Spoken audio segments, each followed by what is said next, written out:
Fala, people! Vamos lá para a nossa aulinha de termodinâmica, tá, galera? Assunto cobrado demais no Enem, tá? Então vamos lá. Tá bem papirado, tá bem resumido aqui. Vamos nessa. Galera, vamos lá. Começar falando de termodinâmica, a gente vai falar de energia interna. O que é energia interna? Energia interna é a soma de todas as energias cinéticas dos seus constituintes, tá? Ou seja, como é que eu represento a energia interna? A energia interna vai ser representada pela letra U. Ou ela pode ser calculada como sendo 3 meios de nRT, N número de mols, R é uma constante, tá? T temperatura, ou 3 meios de PV, ou seja, pressão vezes volume. Por que, Renan, PV? Porque lembra lá na nossa última aula lá? Tá lá na página lá. PV é igual a nRT, tá? Quando a gente fez o estudo dos gases. Então, PV é igual a nRT. Se aqui eu uso nRT, então eu posso substituir nRT por PV, pressão e volume. Atenta às unidades, galera. Volume metro, pressão pascal, ou newton metro, tá? Quadrado. Constante, joule por mol Kelvin. Temperatura, Kelvin. Número de mols, tá? E a energia interna vai dar em joule, beleza? Então, fica ligado muito nas unidades, ok? Então, ó, se a temperatura aumenta, ou seja, o ΔT ele for positivo, então a energia interna ela também vai aumentar. Se o seu ΔT for negativo, significa que a sua energia interna está diminuindo. Agora, se o seu ΔT ele for constante, significa que a sua energia interna também é constante, beleza? Vamos lá para o trabalho agora, tá? O que é o trabalho, galera? É o mesmo conceito lá que a gente viu quando a gente estudou mecânica, tá? Então a gente também tem trabalho dos gases. Por quê? Porque esse gás ele vai ter o seu volume aumentado ou diminuído. Então você vai ter um deslocamento. Então quando você tem a variação desse volume, você tem trabalho, tá? Trabalho do gás. Então, ó, se o seu V aumentar, ou seja, se o seu volume aumentar, o ΔV ele for positivo, o trabalho também vai ser positivo. Então, o que a gente vai falar? Quando o trabalho for positivo, galera, a gente vai falar que o gás realiza trabalho. Então, quando o nosso trabalho for positivo, o nosso gás ele realiza trabalho. Quando esse trabalho for negativo, a gente vai falar que o gás recebe trabalho, tá beleza? Então a gente vai pegar muitos problemas nos vestibulares que às vezes o cara ele não vai falar para você se o trabalho é positivo ou negativo, ele vai falar assim, ó, o gás recebe trabalho. Ah, o gás realiza o trabalho, beleza? Então se liga nessa dica aí, tá ok? E quando o trabalho for igual a zero, não há realização de trabalho, beleza? Trabalho também, pessoal, pode ser calculado como sendo a área do gráfico. Que área? A área abaixo da linha. Então, eu tenho essa linha aqui. Tudo que eu tenho dessa linha para baixo é minha área. Então, né, faço a área desse gráfico. Eu tenho o que ela vai ser numericamente igual ao trabalho. Lei zero da termodinâmica. O que a lei zero de termodinâmica ela vai falar? People, se eu tiver um corpo A, esse corpo A tiver em equilíbrio térmico com o corpo B, automaticamente o corpo A também vai estar em equilíbrio térmico com o corpo C, tá? Então, o somatório das quantidades de calor vai ser igual a zero, ou seja, QA mais QB mais QC é igual a zero, beleza? A primeira lei da termodinâmica ela vai falar o seguinte, que a variação da minha energia interna ela vai ser igual à quantidade de calor menos o trabalho, tá? Só que a gente acabou de ver que trabalho é o quê? Força vezes deslocamento. O que é força? Pressão vezes uma área unitária. Então, se eu pegar essa força aqui e substituir por PA, eu vou ter que trabalho é P vezes área vezes distância. Agora, área vezes distância é o quê, galera? Volume. Então, o meu trabalho vai ser o quê? Pressão vezes o volume. Então, eu posso dizer que na primeira lei da termodinâmica que o trabalho, variação da energia interna, é a quantidade de calor menos o trabalho, ou seja, pressão vezes o volume. Tá? Em condições. Num processo isotérmico, tá? uma transformação isotérmica, não há variação da energia interna. Então, se não há variação da energia interna, a minha quantidade de calor vai ser igual ao trabalho. Numa transformação isovolumétrica, só relembrando, isotérmica, mesma temperatura. Isovolumétrica, mesmo volume. Beleza? Numa transformação isovolumétrica, ou seja, o gás ele não se move, o volume é o mesmo. Ou seja, se o volume não se move, não tem deslocamento dessas moléculas. Então, se não tem deslocamento, não pode ter trabalho. Tá? Então, numa transformação isovolumétrica, o trabalho é igual a zero. Se o trabalho é igual a zero, a variação da energia interna vai ser igual à quantidade de calor. Ok? Na transformação isobárica, ou seja, mesma pressão, a pressão vai ser constante, o que eu vou ter? Eu vou ter que meu trabalho vai ser P ΔV, ou seja, o que a gente tinha acabado de ver lá na outra página. Tá? A variação da energia interna vai ser a quantidade de calor menos a pressão vezes o volume. No processo adiabático, o que é o processo adiabático? O gás não troca calor com o meio externo. Se ele não troca calor com o meio externo, a quantidade de calor vai ser igual a zero. Se a quantidade de calor é igual a zero, ΔU é igual a... Cadê? ΔU vai ser igual a menos o trabalho. Por que menos o trabalho? Aqui, galera. Deixa eu voltar aqui a uma página aqui para vocês. Ó, ΔU, né? Quantidade de calor menos trabalho. Se o Q é zero, ΔU é menos o trabalho. Tá? Primeira lei da termodinâmica ainda tem transformações cíclicas. O que são transformações cíclicas? Vou mostrar para vocês no gráfico. Vamos pegar aqui esse ponto A. Vem para o ponto, vem para o B, do B vem para o C, do C volta para o A, ou seja, são ciclos. Tá? Então tem o que? O gás ele fazendo ciclos. Então isso é uma transformação cíclica. Tá? É aquela na qual o gás, após sofrer uma transformação termodinâmica, retorna para sua condição inicial, sendo capaz ainda de recomeçar todo o processo novamente. Tá? Então isso é uma transformação cíclica. Se eu tenho a primeira lei, eu também tenho que ter a segunda lei. Dentro da segunda lei, eu tenho esses dois caras se destacando. Dois não, né? Três.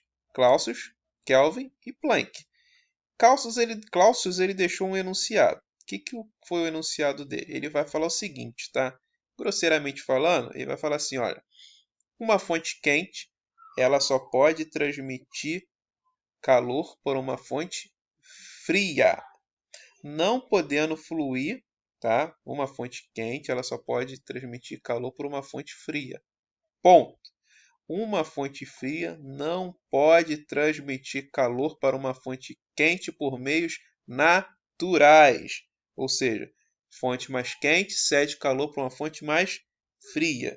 Agora, uma fonte fria ela só pode ceder calor para uma fonte quente se esse meio não for um meio natural. A gente vai ver daqui a pouco.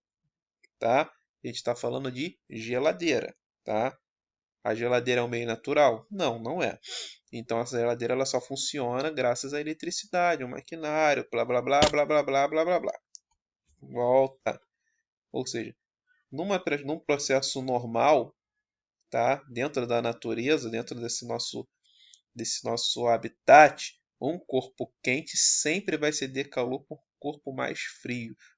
Nunca o contrário, né? O contrário só vai acontecer se for por um meio não natural, tá? E Kelvin e Planck, eles chegaram e falaram o seguinte, ó, é impossível construir uma máquina térmica operando em ciclos termodinâmicos que converta toda a quantidade de calor recebida em trabalho. O que é isso? Toda a potência que uma máquina ela vai ter, na verdade, ela não vai conseguir transformar tudo aquilo em trabalho, ela vai perder um pouco. E esse pouco que ela vai perder geralmente em forma de calor. Ou seja, você está pegando a energia e não está usando essa energia toda para uma finalidade, que é converter movimento, gerar trabalho, etc. Então é impossível se fazer uma máquina térmica que ela tenha uma eficiência de 100%. Então foi anunciado de Kelvin Planck. Ok? E vamos lá. Como é que funciona uma máquina térmica? Tá? Você tem o calor que é fornecido, fornece trabalho, e o calor que é rejeitado. Tá? É por isso que às vezes quando você bota um celular para carregar, o celular esquenta. É por isso que quando você usa um carro, e coloca a mão no capô do carro, você vai ver que o capô está quente, porque o motor ele está pegando toda aquela energia, está transformando em trabalho, e o que não vira trabalho, ele libera em forma de calor. Ok, galera? E ó, ainda aqui, ó, fonte quente, máquina, tá? Fonte fria, trabalho realizado. Então, pelo princípio da conservação de energia, a quantidade de calor quente vai ser igual à quantidade de calor fria mais o trabalho. E aqui, ó, como é que eu calculo a potência de uma potência? Energia sobre tempo, tá? Então, a minha potência total ela vai ser o quê? A quantidade de calor quente dividido pelo tempo. A minha potência útil, que é o que a potência que a máquina realmente vai produzir, vai ser o quê? O trabalho dividido pelo tempo. O que é a potência dissipada? Fonte quente dividido pelo tempo, tá? E o rendimento é, perdão, fonte quente não, fonte fria, tá, galera? Falei quente aqui, mas é fria, F de fria. É que eu fui induzido a falar quente por causa do quê? Então é quantidade de calor fria, tá? E essa aqui, ó, deixa eu voltar aqui. Vamos lá. Ó, essa aqui ó, é F, tá? Então essa quantidade de fonte de calor fria dividido pelo tempo. E o que é rendimento? Rendimento é o que eu vou analisar o quanto bom é uma máquina, né?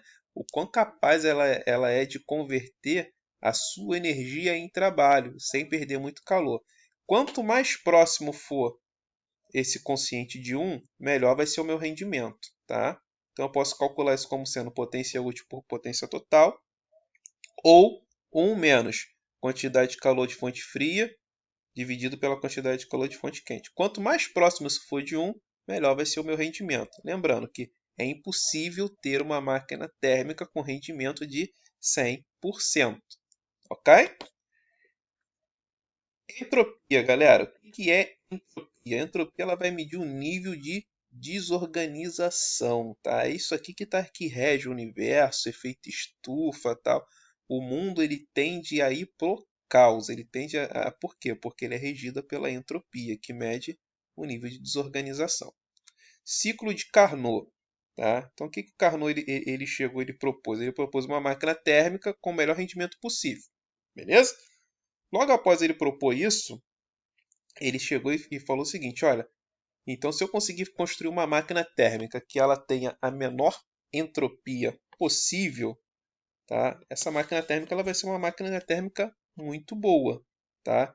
Então Carnot ele vai propor uma máquina que nós vamos estudar. Na verdade, existem vários problemas que são ciclo de Carnot. O que o ciclo de Carnot ele vai propor? Ele vai propor que a máquina ela deve operar em ciclos que tivessem duas transformações isotérmicas e duas transformações adiabáticas. Então, ó, isotérmicas, ó, uma, duas. Adiabáticas, uma, duas. Beleza? Ah, tá até aqui, ó. 1, 2, isotérmica. 1, 2, isotérmica. Aí eu tenho aqui, ó, 3, 4, isotérmica. Aí eu tenho 2, 3 adiabática e 4, 1 adiabática, tá? E o rendimento calculado por essa fórmula que nós já vimos. Ok, galera?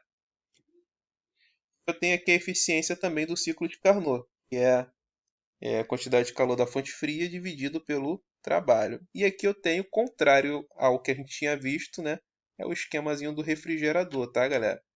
Que ele vai fazer o quê? Ele vai pegar aqui, ó, vai entrar a fonte fria, refrigerador, o compressor fazendo o trabalho e liberando calor como fonte quente. Ok? Aqui, para a gente poder fechar aqui, ó. Um gás é submetido a um processo sob pressão constante de 400 Nm e sofre uma redução do seu volume em 0,25 metros cúbicos. Assinale aquilo que for falso. A quantidade de trabalho realizado sobre o gás foi de menos 100? Então vamos lá. Trabalho, tá? Pressão vezes volume. Volume é menos 0,25. Por que menos 0,25? Porque ele sofreu uma redução. Se ele sofreu uma redução, ele sofreu uma contração. Então o volume é negativo, tá? Pegadinha. Então, ó, menos 100. Beleza? Variação de energia interna. 3 meios de PV. Então vamos lá. Ó, trabalho a gente já calculou. 3 vezes 100 dividido menos 150.